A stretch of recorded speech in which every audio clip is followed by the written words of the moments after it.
तो ये भी जान लो, अकेले कन्हैया कन्हैया गाने से भी ठाकुर जी ना मिलेंगे। कन्हैया के साथ जब तक श्री किशोरी जी का नाम नहीं लेंगे तब भी कृपा नहीं होगी। किशोरी जी को संग भी नहीं, हम तो ये कहेंगे किशोरी जी को पहले लेके चलोगे ना, आगे लेके चलोगे, तब पीछे पीछे ठाकुर जी अपने आप आएंगे। तो ठाकुर जी का यश तो गाएंगे ही गाएंगे। भैया ई ले लेना, कृपा करेंगे। ठाकुर जी का यश तो गाएंगे ही गाएंगे, पर इन 7 दिनों में किशोरी जी का यश भी खूब गाएंगे, ताकि हमारी वाणी पवित्र हो और हमारे ठाकुर जी हम पर रीझे। भागवत भी श्री किशोरी जी की कृपा से इस धरती पे आई है। पुराणों में इसकी कथा है, पद्म पुराण इत्यादि में, कि श्री किशोरी जी ने शुक को भेजा है कि जाओ भैया, ये जो संसार में इतना ताप बढ़ रहा है, इतना दुख बढ़ रहा है, इसकी शांति के लिए सारे जगत में भागवत का प्रचार प्रसार करके आओ। तब आए शुक धरती पर, और तब शुक ने आकर के इस रस को सारी धरती में प्रदान किया। तो ऐसी श्री किशोरी जी की कृपा से ही ये कथा मिली, और उनकी ही कृपा से भगवान का घर यानी भगवान का धाम श्री वृंदावन धाम भी उनकी कृपा से ही मिलेगा।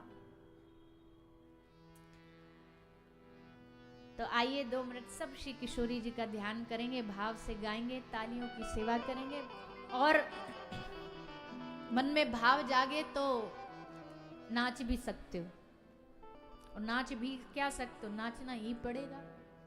7 दिन अब यहाँ आपके बीच रहना है, तो हम गाते ही गाते रहें, बोलते ही बोलते रहें, और आप एकदम ऐसे हाथ बंद करे बैठे रहोगे तो भी काम नहीं चलेगा। तो खूब भाव से ठाकुर जी को रिझाना है, श्री जी को रिझाना है, गा के, नाच के, रो के, हंस के प्रार्थना करें। जीवन का कल्याण राधा राधा गाने से ही है, ठाकुर जी का नाम गाने से है, और उनकी लीला कथा को सुनने से है। तो खूब सुनो, खूब उनका नाम गाओ, और ये 7 दिन तो जितना जितना डूब के भगवान से प्रेम कर सकते हो करो। यहाँ भी सुनो, 3 घंटा सुन के जाओ, फिर अपने घर जा कर के क्या सुना उसको सोचो, फिर भगवान का नाम जाप करो, सुबह उठो तो मन में फिर उत्साह हो। 7 दिन तो वैसे भी जिस शहर जिस क्षेत्र में आ जाती है ना भागवत जी, ये समझो वहाँ मेला आ जाता है। छोटे छोटे कस्बों में जब कथा होती है तो ये कथा एक की नहीं रहती, कथा कराने वाला तो भले एक हो पर एक की रहती नहीं है। पूरे शहर को ऐसे लगता हमारी कथा है। हमने कई जगह ऐसा देखा है, कथा एक करा रहा पर गांव की हर घर की बेटियां तक ससुराल से आती हैं कथा सुनने। आप भी आई हो, मैया हाथ उठा रही, हम आए हैं, हाँ आप भी आए हो। सब गली मोहल्ला गांव सब लोग बुला लेते, आ जाओ कथा हो रही है, तुम आ जाओ 7 दिन। तो पूरे गांव की बेटियां आती हैं कथा सुनने, बाहर से सब रिश्तेदार आते हैं, 7 दिन वहां रुकते हैं।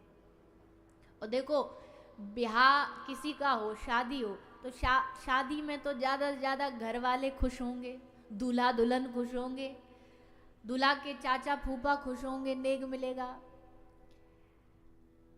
पर पूरा गांव तुम्हारे ब्याह से खुश हो ऐसा जरूरी थोड़ी है, क्या मतलब उनको। और जब ब्याह भी होगा तो देखोगे तुम्हारा हमारा अपना ही घर सजा होगा, अपना घर सजा होगा, सब कोई हमारी खुशी में कि भाई फलाने का ब्याह, अपना घर थोड़ी सजाएंगे। पर जब भगवान की कथा होती है, उत्सव होता है, तो पूरा नगर ऐसा लग जाता है, ऐसा जुड़ जाता है, उसे लगता है कि हमारे ही घर का उत्सव है, हमारे घर की कथा है। और वो इसलिए भी क्योंकि अगर ब्याह का उत्सव हो तो तुम्हारा ही कल्याण है, पर भागवत अगर शहर में आ गई ना तो पूरे क्षेत्र का कल्याण कर देती है। यहाँ तक कि भागवत तो पूरे ब्रह्मांड का कल्याण कर देती है। इसलिए भागवत कोई छोटा मोटा उत्सव नहीं है। जो कथा कराते हैं उनसे पूछो, ब्याह में इतनी मेहनत नहीं लगती जितनी इसमें लगती है। टेंट लगाओ, ये करो, वो करो, गाड़ी लाओ, इनके रुकने की व्यवस्था कराओ, अब खाने की कराओ, प्रचार की करो, इसको न्योता दो। आजकल तो न्योते का भी सिस्टम चालू हो गया, पहले नहीं था ये। पहले तो भैया सर्व जन हिताय कथा हो गई, घोषणा हो गई, जाकू आनो, आओ ना आनो घर बैठे रहो। पर आजकल तो जैसे ब्याह के कार्ड जाते हैं शादी के, वैसे भागवत के भी जाते हैं कि श्रीमान जी पधारिए अपने प्रियजनों को लेकर। न्योता ना दे तो आधे तो इसलिए नहीं आते नहीं आया। अरे कुछ छोरा का ब्याह थोड़ी जो कार्ड पहुंचाएंगे, तुम्हारा अपना कल्याण है, आ जाओ कथा में, सूचना मिल गई ना, कार्ड चाहिए। फिर कार्ड के संग एक वीआईपी पास चाहिए, जो पीछे हमको कोई रोके ना, तुरंत भगे भगे आगे से आए एंट्री करे। एक तो हमको यही समझ नहीं आता, जिनको आगे बैठना वो बीच कथा में क्यों आते हैं? आगे बैठना 12 बजे आ जाओ, खूब बैठो आगे, कोई को रोक टोक नहीं, खूब आ जाओ बैठ जाओ। आएंगे कथा के अंतिम समय में, जब एकदम पता लग गया कि अब नहीं बजना, अब तो बज गए 4, अब कथा विश्राम होने वाली है, तब पधारेंगे और आएंगे भी तो फिर। चलो खैर ज्यादा कुछ नहीं बोलते, आज पहला दिन है, आज ही बुरा मान गए तो कल से नहीं आओगे। आते भी हैं तो उसका भी बड़ी सहजता से आ जाना चाहिए। हम कहते कथा में श्रोता को प्रयास करना चाहिए मैं अपराध का भागी ना बनूं, मेरी वजह से एक क्षण भी किसी का ध्यान मुझसे अलग ना जाए। कोई भी आता, भले कोई वीआईपी भी आता, उसे सोचना चाहिए कि हम जाएं तो ऐसे जाएं सहजता से, थोड़ा थोड़ा जितना आवश्यक है उतना ही लेके जाएं, ज्यादा तामझाम नहीं। जो कोई फिर आ जाए तो फिर तो लोग कथा सुनते नहीं।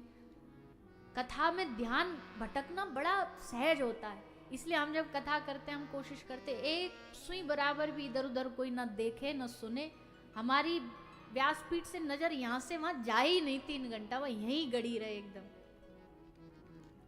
आंखें यहाँ भागवत जी पे, कान हमारी बातों पे, बस। और इसमें बीच में जरा भी कोई डिस्टरबेंस हो तो ना तो हमको आनंद आता कहने ने, एक पल्ला भी हिलता है ना तो लगता है कैसे बंद होगा। खैर भगवत कृपा से आप हम सब इस कथा को 7 दिन तक सुने, भाव से सुने, श्रद्धा से सुने। अब ये कथा गंगा बही कहाँ से, ये भागवत के महात्म्य में बताया गया है।